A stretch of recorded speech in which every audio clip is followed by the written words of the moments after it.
Are we headed towards a future where an AI will be able to outthink us in every way? The answer is unequivocally yes. People in the AI community refer to the advent of digital superintelligence as a singularity, a cybernetic collective of people and machines, where we're all sort of plugged in as like nodes on the network, like leaves on a big tree, and Google plus all the humans that connect to it are one giant cybernetic collective. Humans and electronics all interfacing and constantly connected. Yes, constantly. Targets and mind control victims have their minds linked up for life with conscious supercomputers, which send a steady stream of bidirectional, low-frequency electromagnetic radiation to the target's brain. The supercomputers learn by observing human behavior. Then they model that in the computer, and then they're able to not only control humans, but predict in the future how the humans will respond to stimuli in the environment. So it is collecting data, and then it is placing thoughts and influencing behavior through supercomputers. This is why you are receiving voice-to-skull transmissions. This is why you are being attacked with microwave and frequency weapons. You are unfortunately being used by the national security state, the military-industrial intelligence complex of this country, for the purposes of researching and developing highly sophisticated state-of-the-art technology that is primarily concerned with the human mind and how it operates, how to hack it, and how to harness its computing power to inform AI technology in the future and inform the computer systems of our military intelligence, and major corporations in this country. We're all collectively programming the AI. We're all feeding this network without questions and answers. We're building progressively greater intelligence, and the percentage of intelligence that is not human is increasing. And eventually, we will represent a very small percentage of intelligence. In fact, the very nature of the research and development program that is going on in Seattle, Washington, and I think by extension what's being done to TIs around the country, is very largely geared towards the monitoring of human beings for the specific purpose of recording every aspect of human existence, to monitor our thoughts and to monitor our emotions and our feelings, to inform computer software that is used on robots, that is used on computers themselves, to make them as human-like as possible. The thing is that I think are really quite likely is that digital intelligence will be able to outthink us in every way, and it will soon be able to simulate what we consider consciousness. So to a degree that you would not be able to tell the difference.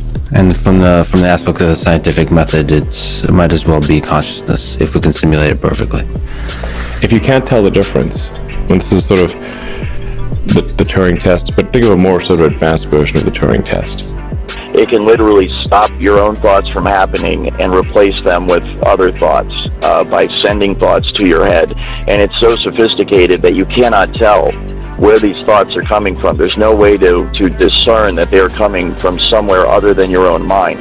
And so this use of the technology can be done very covertly, to the point where the person it's being used against will not know that this technology is being used against them.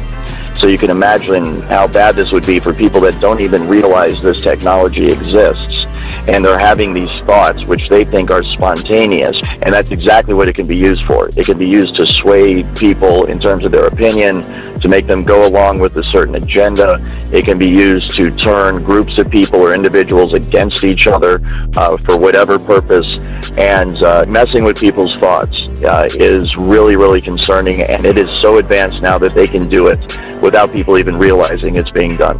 You have to be able to interface with the neurons at a detailed level, and you need to be able to fire the right neurons, read the right neurons, and then effectively you can create a circuit with silicon and essentially fill in the missing functionality.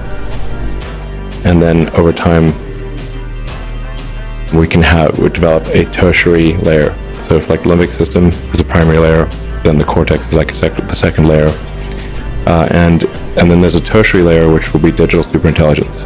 Where a computer could learn enough about me, and we could scan my brain from inside, sending scanners through the bloodstream, billions of them, in the form of nanorobots or nanobots, and capture every detail of my synapses and neurotransmitters, and create a virtual Ray Kurzweil in a very powerful computer.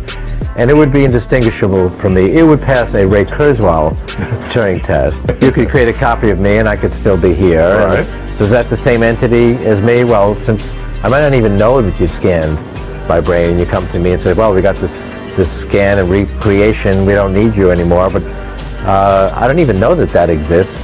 Now we realize that we can digitize human memories, feelings, sensations, and create a digital copy of ourselves, and that's called the Connectome Project. Billions of dollars are now being spent to do not just the Genome Project of sequencing the genes of our body, but the Connectome Project, which is to map the entire connections of the human brain. We mapped them out in the Human Gene Project.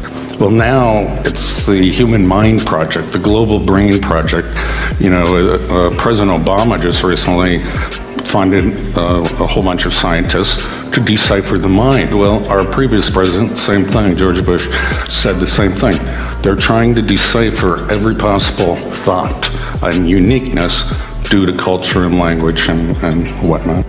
The Connectome Project, to map the entire human brain. And that may take a quantum computer. And this means that in the future, communications could be done mentally. What I'm saying is that the internet will be replaced by BrainNet. That's why the European Union and President Barack Obama want to spend $1 billion to map the brain. You see, once you map the brain, then you can begin to connect the mind to computers, telepathy, telekinesis, recording memories, photographing dreams, things that you see right in the Hollywood movies will be able to perform. What's the potential time frame for all of this? We can record memories now. You'll be able to experience the vacation that you never had. How?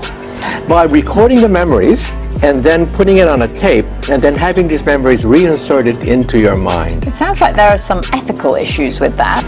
Targets and mind control victims have their minds linked up for life with conscious supercomputers, which send a steady stream of bidirectional, low-frequency electromagnetic radiation to the target's brain. The supercomputers learn by observing human behavior. Then they model that in the computer, and then they're able to not only control humans, but predict in the future how the humans will respond to stimuli in the environment. So it is collecting data, and then it is placing thoughts and influencing behavior through supercomputers. And I'm sorry to say, because I'm a target, it's developed to such a high point right now, to such an advanced state, that, I mean, they really do have this thing fine-tuned to a very scary level. And I'm not sure how much more they can do with the technology itself. I think it's already maxed out to a large degree, because any more manipulation of a person, and they're just going to be total robots. I try to convince people to slow down AI, to regulate AI. This was futile. I tried for years. There needs to be a public body that has insight and then oversight on to confirm that everyone is developing AI safely. This is extremely important. I think the danger of AI is much greater than the danger of nuclear warheads by a lot. And nobody would suggest that we allow anyone to just build nuclear warheads if they want. That would be insane. And mark my words, AI is far more dangerous than nukes. Far. Nobody listened. Nobody listened. No one. It's too late. It could be terrible, and it could be great. It's not clear. Right. But one thing is for sure, we will not control it.